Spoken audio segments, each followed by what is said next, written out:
Bonsoir, voici les titres de l'actualité de ce mercredi 23 mai. Une véritable mobilisation militaire et policière pour la mise en place des pièces et des billets euros à partir de septembre prochain. Le plan de sécurité du gouvernement prévoit le transfert de 106 milliards d'euros. Orly en partie bloqué pendant cette journée par les manifestations des salariés d'AOM Air Liberté sur les pistes de l'aéroport. Le trafic a été perturbé. Le président palestinien Yasser Arafat à Paris pour rencontrer Lionel Jospin puis Jacques Chirac et tenter de trouver un moyen de mettre fin aux violences. 12 polluants organiques persistants, des POP, interdits par une convention des Nations Unies signée par 90 pays. Ces produits sont dangereux pour l'homme. Reportage en Camargue. La victoire in extremis dans la course entre Cherbourg et Tarragone en Espagne d'Alain Gauthier avec 12 petites minutes d'avance sur Jean-Luc Mélias. 9 mois, à quelques jours près, avant la naissance concrète pour chacun et chacune d'entre nous de l'euro, le Conseil des ministres a adopté ce matin un plan de sécurité qui ressemble à une mobilisation générale. Jacques Chirac et Lionel Jospin ont souligné leur souci commun du passage à la monnaie unique en insistant sur la sécurité. Mais paradoxe, aujourd'hui, l'euro est à son niveau le plus bas depuis 6 mois, un accès de faiblesse qui mettait l'euro à 0,85 $ seulement. Le taux le plus bas, c'était en novembre 2000, 0,8230. Je parlais d'une mobilisation générale. Il est vrai que l'ensemble représente quelques 106 milliards d'euros, soit environ 700 milliards de francs. Concrètement, cela fait 8 milliards de pièces, 2 milliards 500 millions de billets qu'il conviendra de transporter vers les banques et les commerces. Explication Yasmina Farber, Karine Azopardi et Frédéric Faure. Laurent Fabius présente la nouvelle collection de l'euro.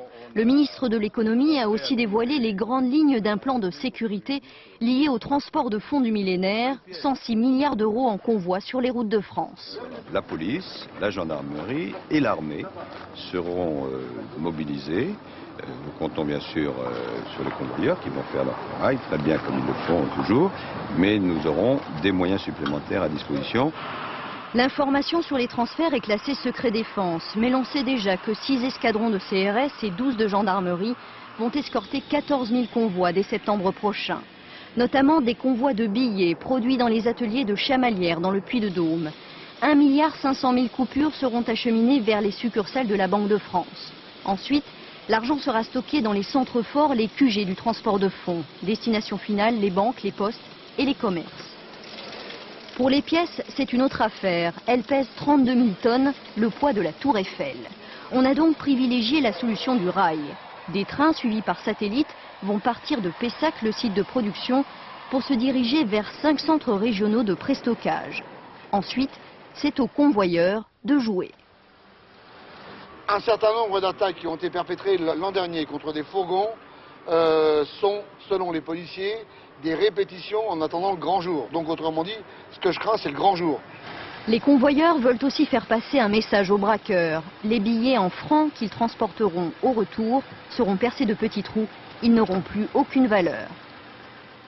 Alors, dès la semaine prochaine, le ministère des Finances va distribuer ce petit guide pratique du passage à l'euro, diffusion prévue à près de 28 millions d'exemplaires. Et puis dans les écoles, la semaine du 22 au 27 octobre prochain sera consacrée à l'euro. Mais il faut aussi récupérer toutes les pièces et billets en francs d'ici février 2002. Il y aurait l'équivalent de 150 milliards de francs soigneusement gardés dans des coffres ou des cachettes moins convenues. Cette épargne dissimulée doit donc maintenant sortir au grand jour. Les épargnants, discrets ou non, doivent choisir le bon moyen pour effectuer le change. Récit de Cyril Deveau et Mathieu Drejoux. On l'avait presque oublié. Pourtant, depuis quelques semaines, le billet de 500 francs reprend du service. Car avant l'arrivée de l'euro, on se bouscule au guichet de la Banque de France. Toujours anonymes, souvent âgés, des centaines de Français viennent déposer leur bas de laine. C'est parfois l'occasion de retrouver quelques antiquités. Vous sentez la naphtaline dans certains billets? Certains billets, oui. C'est drôle, mais bon. Mais enfin, il vaut mieux que ça sente ça qu'autre chose, parce que des fois, c'est pas très propre à avoir. Car il y a aussi l'argent sale, que certains artisans, commerçants ou chefs d'entreprise ont oublié de déclarer au fisc. C'est le cas de ce petit patron qui a accepté de nous montrer son trésor de guerre. Environ 100 000 francs en petites coupures.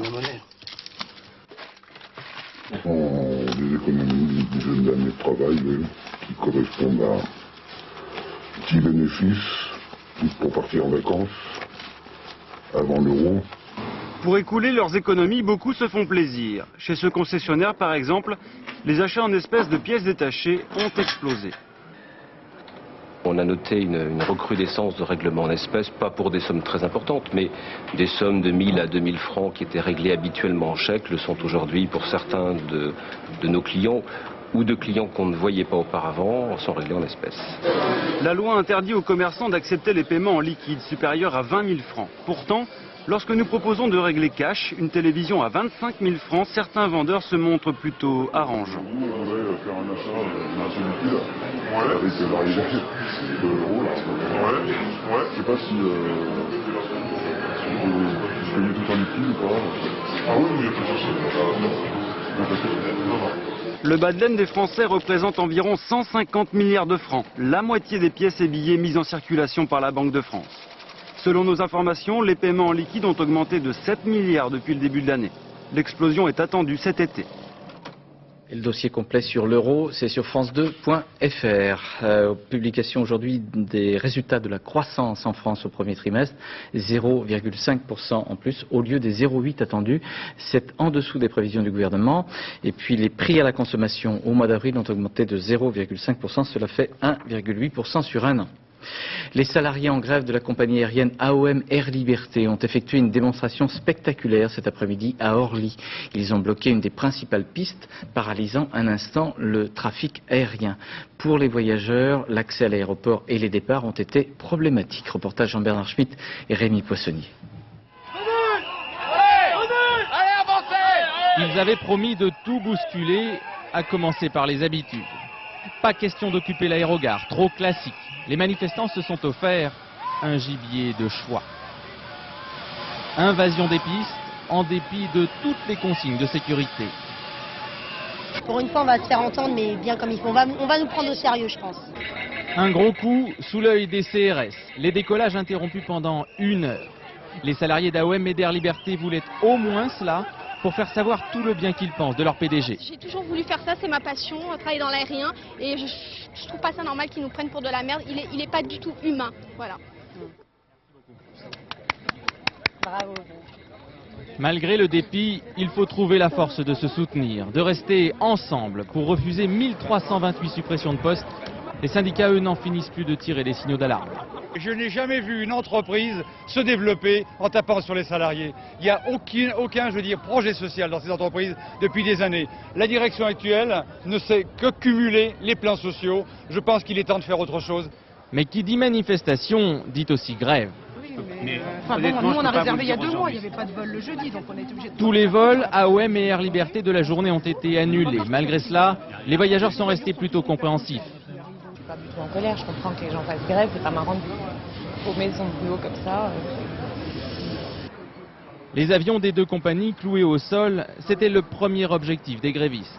Tous attendent maintenant un signe de leur direction et des pouvoirs publics. Alors Jean-Bernard Schmitt, vous êtes à Orly. Quelle est la situation ce soir ?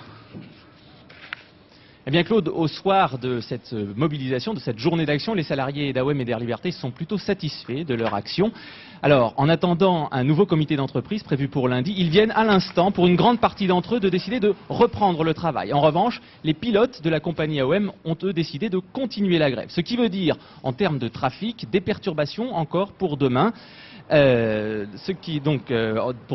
Pour les départs en week-end prolongé. Tous les vols au départ d'Orly sont tout bonnement annulés pour demain. En revanche, sur les lignes Paris-Nice, Paris-Figari, Paris-Toulouse, Paris-Toulon et Paris-Perpignan, 75% du trafic devrait être assuré et la situation devrait quelque peu s'améliorer dans les jours à venir. Merci Jean-Bernard. Le dernier grand week-end de mai commence en effet ce soir avec déjà des embouteillages. Les prévisions de Bison Futé font état de grosses difficultés jusqu'à demain. Les sociétés d'autoroutes ont pris l'habitude de tels flux importants de véhicules. Les péages sont quasiment placés en état d'alerte. Voyez le reportage sur l'autoroute A13 de Loïc de la Mornay et Ludovic Tourte. Cet après-midi, l'autoroute de Normandie était idylliquement dégagée. Mais dès ce soir, au moment où vous entendrez ces mots, les 3 voies de l'autoroute A13 écouleront leurs 3600 véhicules à l'heure. Pas de route de déviation possible, tout va donc se concentrer ici, au péage. Face aux grandes affluences, les péages ont deux moyens pour fluidifier le trafic. D'abord, ouvrir un maximum de files d'accès et augmenter le personnel près des bornes automatiques pour accélérer le paiement des conducteurs. Une gare comme la gare de Bouville, ici, débite en moyenne par an 35-36 000 véhicules par jour. Sur les jours de ce week-end, en particulier dimanche, sur les retours, on montera certainement à 55 000 véhicules, entre 55 et 60 000 véhicules dans la journée.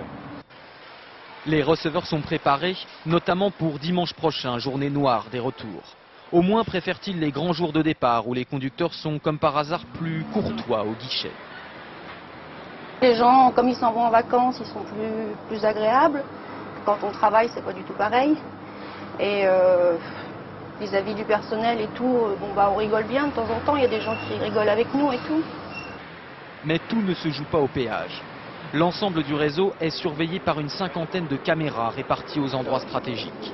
Pilotées depuis ce centre de contrôle à Rouen, elles scrutent le moindre accident et permettent aux opérateurs d'anticiper les bouchons. En voie rapide, il y aurait un pare-choc sur la chaussée au 221. Quasiment en temps réel, ces opérateurs répercutent ces données à la station d'information Autoroute FM et sur les panneaux d'affichage.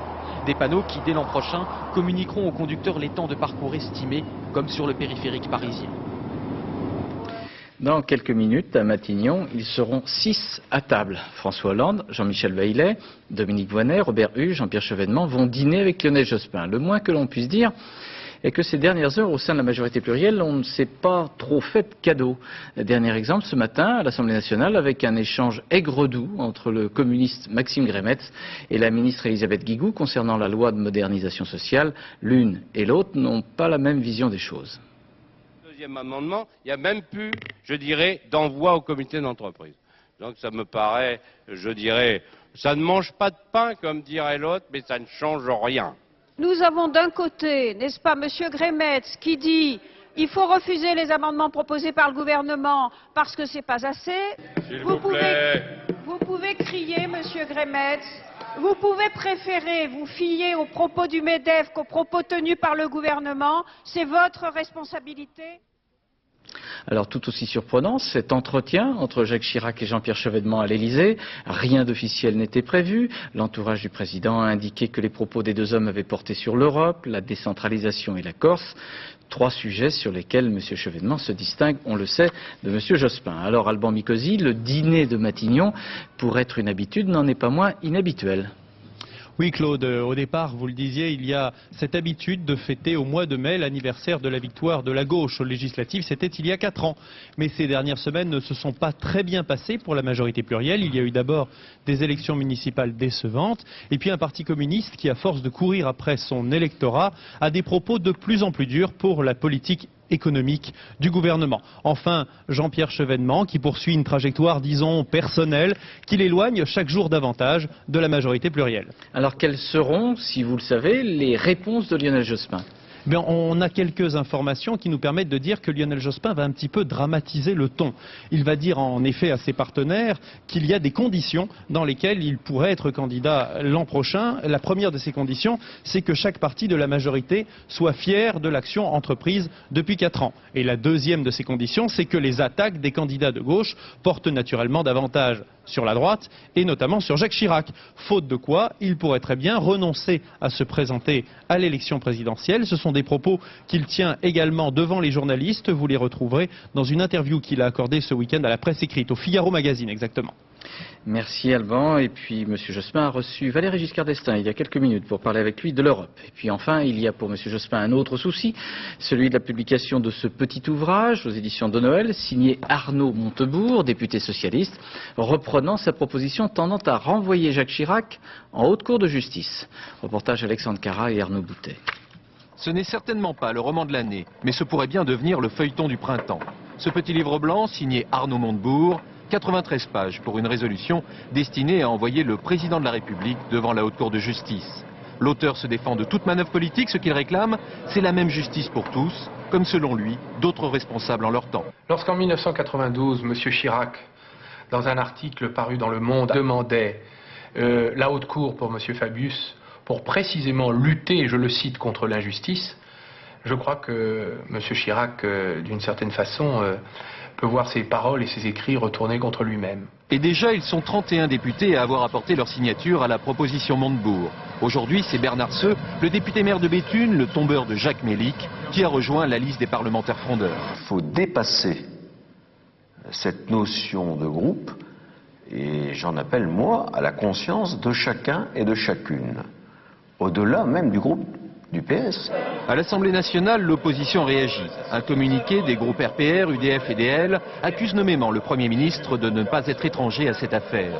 Pour la droite, l'opération est menée avec la complicité de certains collaborateurs du Premier ministre et donc l'aval de Lionel Jospin lui-même.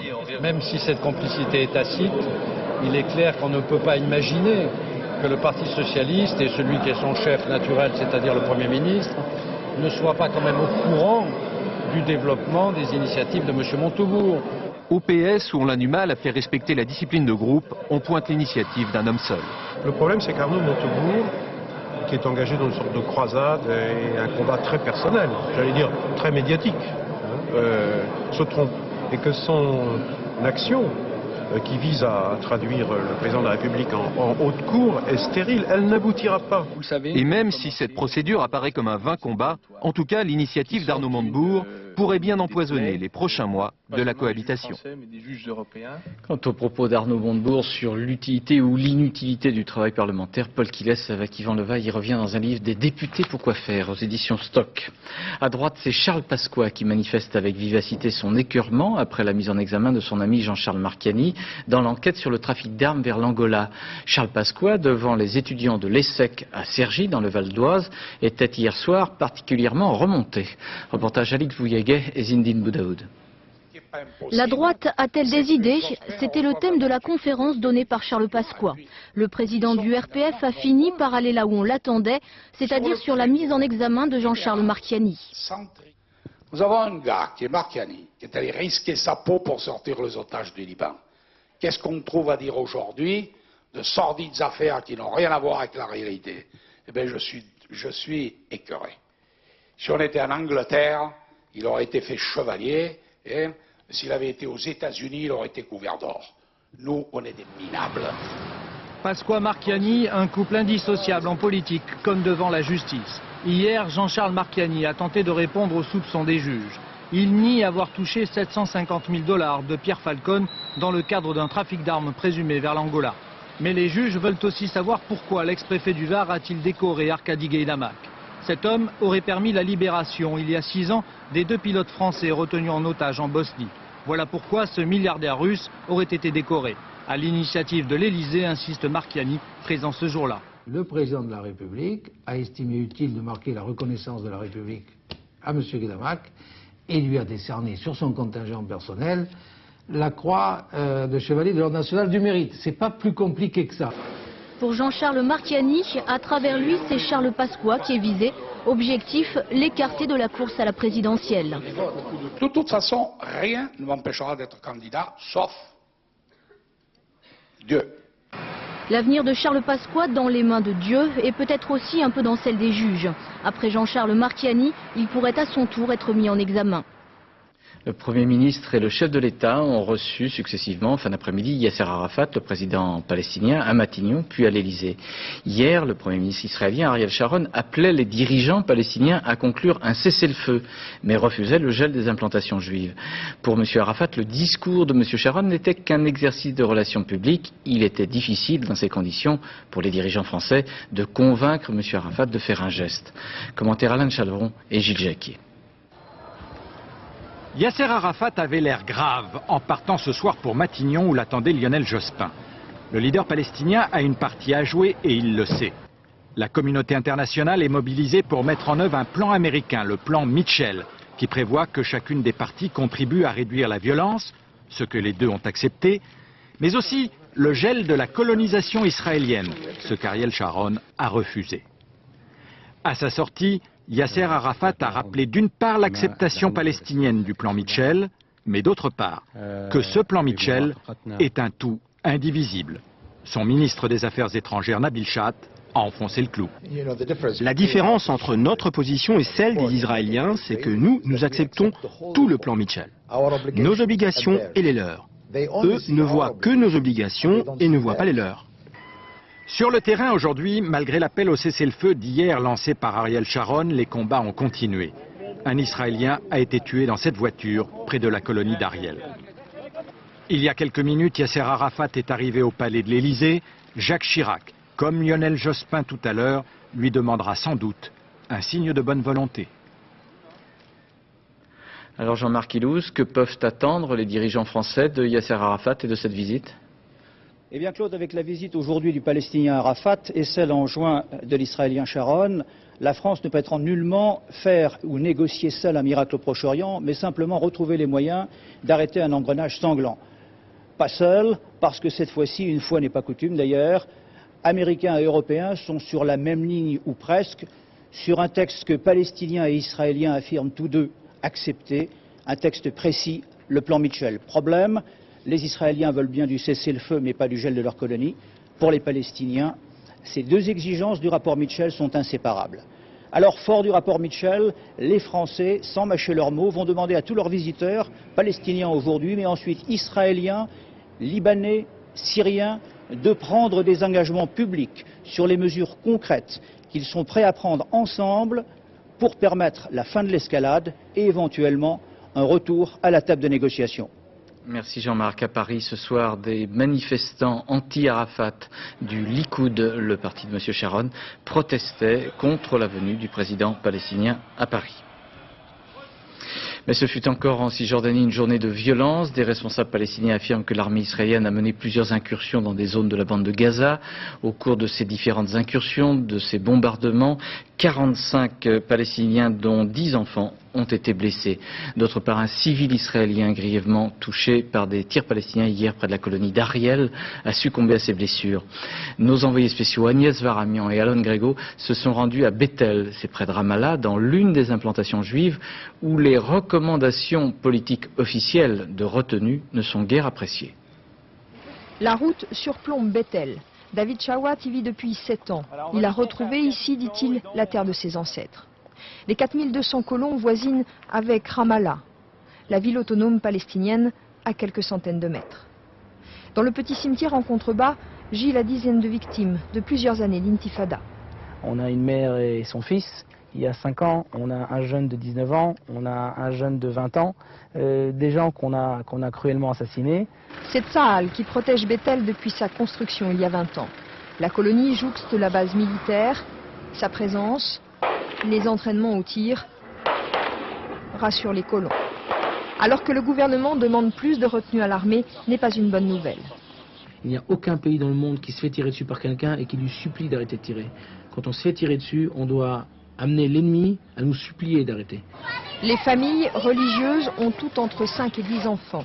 La sécurité reste l'obsession, même si les incidents ne sont pas quotidiens.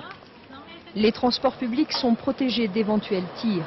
Pour les colons, Israël ne doit pas montrer de faiblesse. Si on ne relève pas la tête et qu'on ne montre pas qui c'est le boss ici, eh ben, je sais pas quoi. Ça fout la trouille.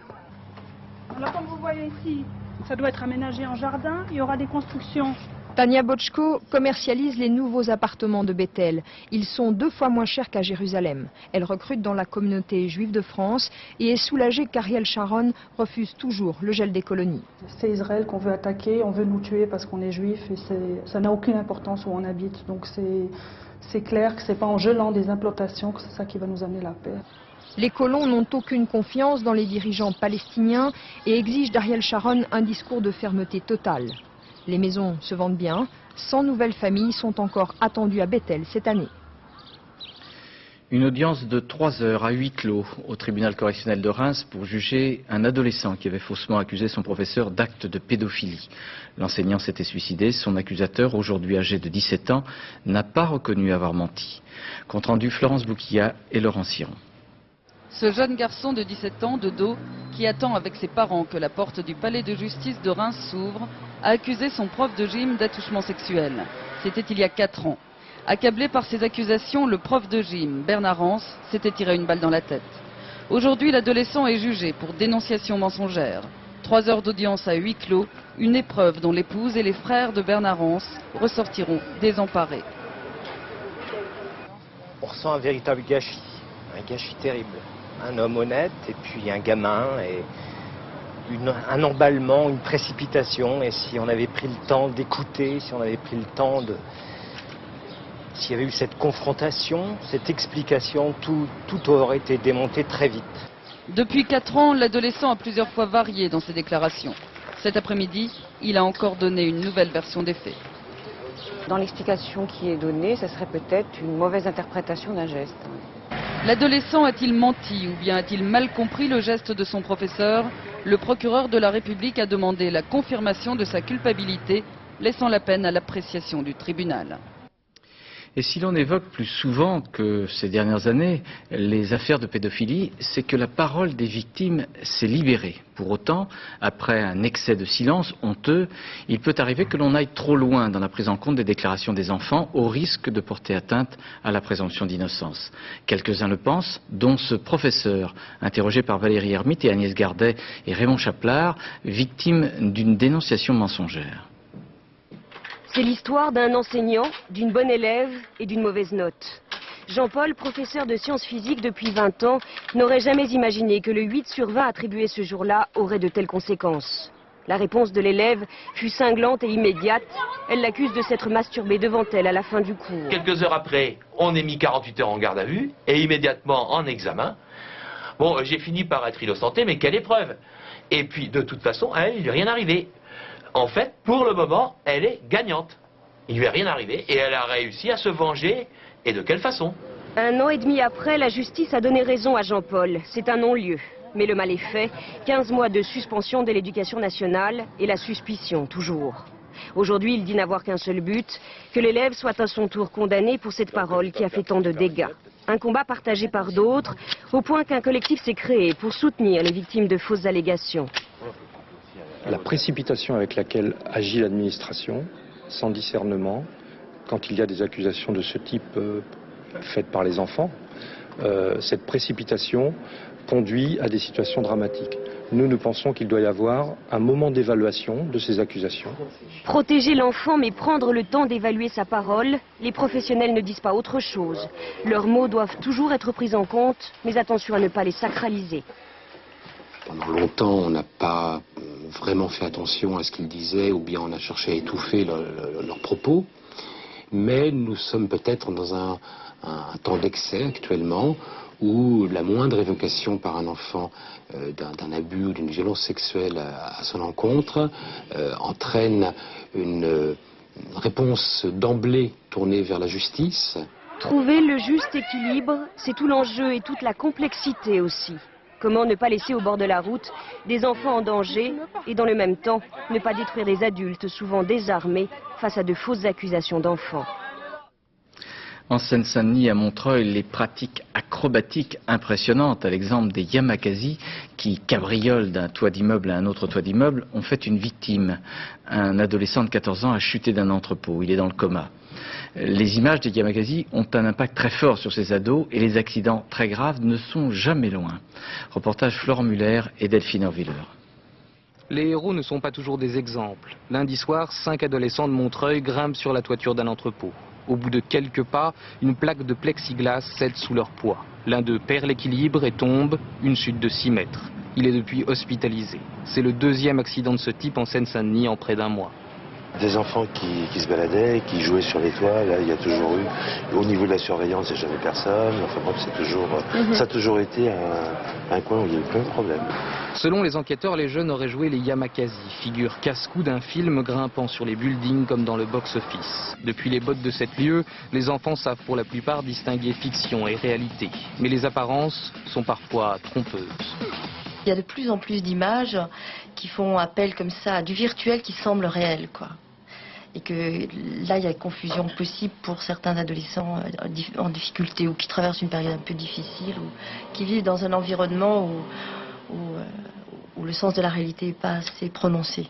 Cabriolant avec brio, ce sont ces jeunes qui ont été à l'origine de la discipline. Ils ont refusé de participer au film car leur sport ne s'adresse pas à tout le monde. Pour eux, la course au spectaculaire peut s'avérer dangereuse, surtout pour les spectateurs. C'est des jeunes et ce qu'on leur a montré de l'art, c'est dans les hauteurs. Et donc, qui dit hauteur, s'il n'y a pas de sécurité, s'il n'y a pas d'encadrement, forcément, c'est logique qu'il y arrive un accident, quoi. Leur nouveau groupe se nomme Parcours, il compte beaucoup d'admirateurs, mais n'admet pas les amateurs. Cet après-midi à Paris, au ministère du Logement, la ministre Marie-Noëlle Lienemann a reçu les représentants de l'association de défense des petits propriétaires qui mènent un combat actuellement contre la société immobilière Carpi. Quelques-uns d'entre eux sont d'ailleurs toujours retranchés dans une maison de Fourques dans le Gard. Les plaignants reprochent des prêts prohibitifs à la Carpi et estiment que l'on a surévalué le prix de leur maison dans les années 80. Et puis nous avions évoqué le sort de cet ancien routier vosgien qui devait plus de 3 millions de francs au fisc. L'employeur de celui-ci ayant été mis en liquidation judiciaire, Nicolas Simonet devait tout payer. Eh bien le ministère des Finances s'est dit favorable à une remise sur la dette du routier. Les POPs, les polluants organiques persistants, au pluriel, parmi les plus toxiques au monde, viennent de faire l'objet d'une interdiction totale dans une convention des Nations Unies signée par plus de 90 pays à Stockholm. Parmi ces produits, on trouve des pesticides et des produits industriels comme les dioxines. Aucun milieu naturel n'échappe à cette pollution. Ainsi, en Camargue, une surveillance est toujours nécessaire. Reportage Agnès Monteux et Christian Leroux. Dans ce triangle de sable et d'eau, la vie est protégée depuis 70 ans. Ce site, unique au monde, abrite des centaines d'espèces rares, richesse d'un milieu entre terre, eau salée et eau douce. Mais ici, les responsables de la réserve le savent, la Camargue n'échappe pas à une certaine pollution. Une pollution héritée des produits chimiques utilisés pour les cultures du riz. Tous les mois, des animaux sont prélevés pour être étudiés. Le constat est toujours le même, ces polluants très volatiles et très résistants s'accumulent le long de la chaîne alimentaire. Au bout de la chaîne, chez des carnivores comme l'anguille, ils deviennent très concentrés, ils mettront plus d'un siècle avant de disparaître. Ce qu'on constate, c'est une diminution de résistance de tous ces animaux à des maladies connues. C'est ainsi qu'actuellement, les anguilles, dans 10 ans, il n'y en aura pratiquement plus. D'année en année, les anguilles sont de plus en plus fragiles. Des maladies autrefois bénignes pour elles sont aujourd'hui devenues mortelles. Ces animaux sont étudiés depuis plus de 20 ans dans un laboratoire parisien. Ici, on se félicite de l'interdiction des 12 polluants organiques persistants les plus dangereux, des polluants qui, en bout de chaîne, ont aussi des conséquences sur l'homme, risque de cancer, éventuelle baisse de fertilité. Certains sont déjà interdits en France, mais le problème de ces POP doit être réglé globalement à l'échelle de toute la planète, car on en retrouve partout, jusqu'au pôle Sud. Il est extrêmement évident qu'on a une montée du bruit de fond de la pollution par les polluants organiques persistants. Et non seulement dans des pays industrialisés et relativement densément habités comme l'Europe occidentale, mais même dans les régions les plus reculées du monde. Beaucoup de spécialistes estiment qu'il reste d'autres polluants persistants à interdire. Les raffineries et les moteurs diesel, par exemple, en rejettent de nombreux, comme ici à Fos-sur-Mer. Des particules emportées par les vents dominants qui se déposent sur les sols ou dans l'eau et polluent chaque jour un peu plus la Camargue. Une drôle de pêche pour un marin de Loctudie dans le Finistère, puisqu'il a remonté dans son chalut un robot sous-marin. Ce robot s'était perdu au cours d'une mission d'expertise près de l'épave de l'Erika. Commentaire Delphine Orviller. Belle prise pour ce pêcheur breton qui a remonté dans son chalut un drôle de poisson jaune. En fait, il s'agit d'un petit sous-marin en parfait état, un engin perdu il y a une dizaine de jours alors qu'il examinait l'épave du pétrolier Erika. Bourré d'électronique, le robot vaut 5 millions de francs, alors le pêcheur compte bien, comme l'y autorise la loi, monnayer sa prise. J'ai encore aucune idée du prix qu'on peut en retirer, mais il y a assez d'experts qui pourraient me le dire, vu l'état de l'appareil. Les 20 000 francs qu'il vous a proposé, ça vous suffit pas? C'est 15 000 qu'il m'a proposé, même pas le remorquage d'un bateau. Pour une pièce comme ça, je trouve que c'est un peu se moquer des gens. Le précieux robot est désormais à l'abri, bien au sec, dans un hangar, en attendant qu'aboutissent les négociations. L'arrivée de la course à la voile Cherbourg-Tarragone en Espagne a été particulièrement mouvementée. Quelques minutes seulement ont départagé les bateaux d'Alain Gauthier et de Jean-Luc Nélias. Finalement, c'est Alain Gauthier qui l'a emporté. La tactique et puis l'absence de vent ont été déterminants. Reportage de nos envoyés spéciaux Christophe Duchiron et Frédéric Basile. Les Espagnols qui s'y connaissent en corrida appelleraient ça un mano à mano. Certes, ici sur l'eau, pas de torero, pas d'arène, pas de taureau. mais 2 trimarans au coude à coude qui luttent pour la victoire. Olé! Quoi qu'on en dise, c'est toujours une surprise de retrouver 2 bateaux si proches, après plus de 10 jours de mer et 2700 milles parcourus. Au lever du jour, Jean-Luc Nélias et son équipage menaient de quelques encolures, et en théorie, ils avaient course gagnée. Mais le temps de quelques minutes, en allant naviguer trop près de la côte, en oubliant de contrôler Alain Gauthier, ils vont tout perdre. À 8h15 ce matin, le trimaran blanc de Gauthier franchissait la ligne d'arrivée en vainqueur. Avec ses 4 équipiers, dont l'anglaise Hélène MacArthur, il venait de triompher des airs légers et capricieux de la Méditerranée.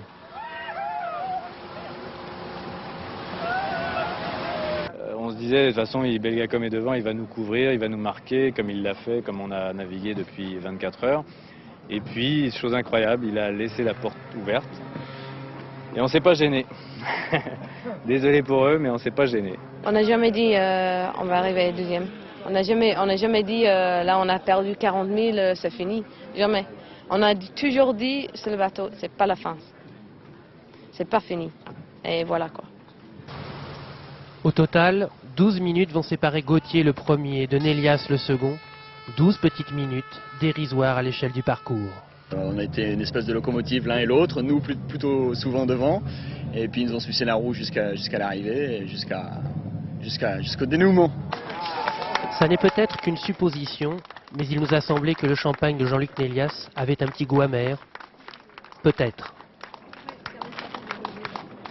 Voilà, puis une déception, nous ne verrons pas Roland Garros, la championne de l'année dernière. Marie Pierce souffre du dos, elle a donc dû déclarer forfait. Elle ne participera pas au prochain tournoi de Roland Garros. Nous arrivons à la fin de cette édition. Je vous rappelle l'actualité concernant la manifestation à Orly pendant toute cette journée des salariés d'AOM Air Liberté sur les pistes de l'aéroport. Le trafic a été perturbé. Grève illimitée des pilotes d'AOM. Et puis grève jusqu'à dimanche des autres catégories, personnel au sel, hôtesse et steward. Il y aura donc de fortes perturbations sur les vols d'AOM Air Liberté à partir de ce soir. Enfin, le président palestinien Yasser Arafat à Paris est venu rencontrer Lionel Jospin et Jacques Chirac pour tenter de trouver un moyen de mettre fin aux violences et de revenir à une table de négociation de paix. La météo dans quelques instants avec Isabelle Martinez, suivi bien sûr du point route, très important ce soir avec Valérie Maurice.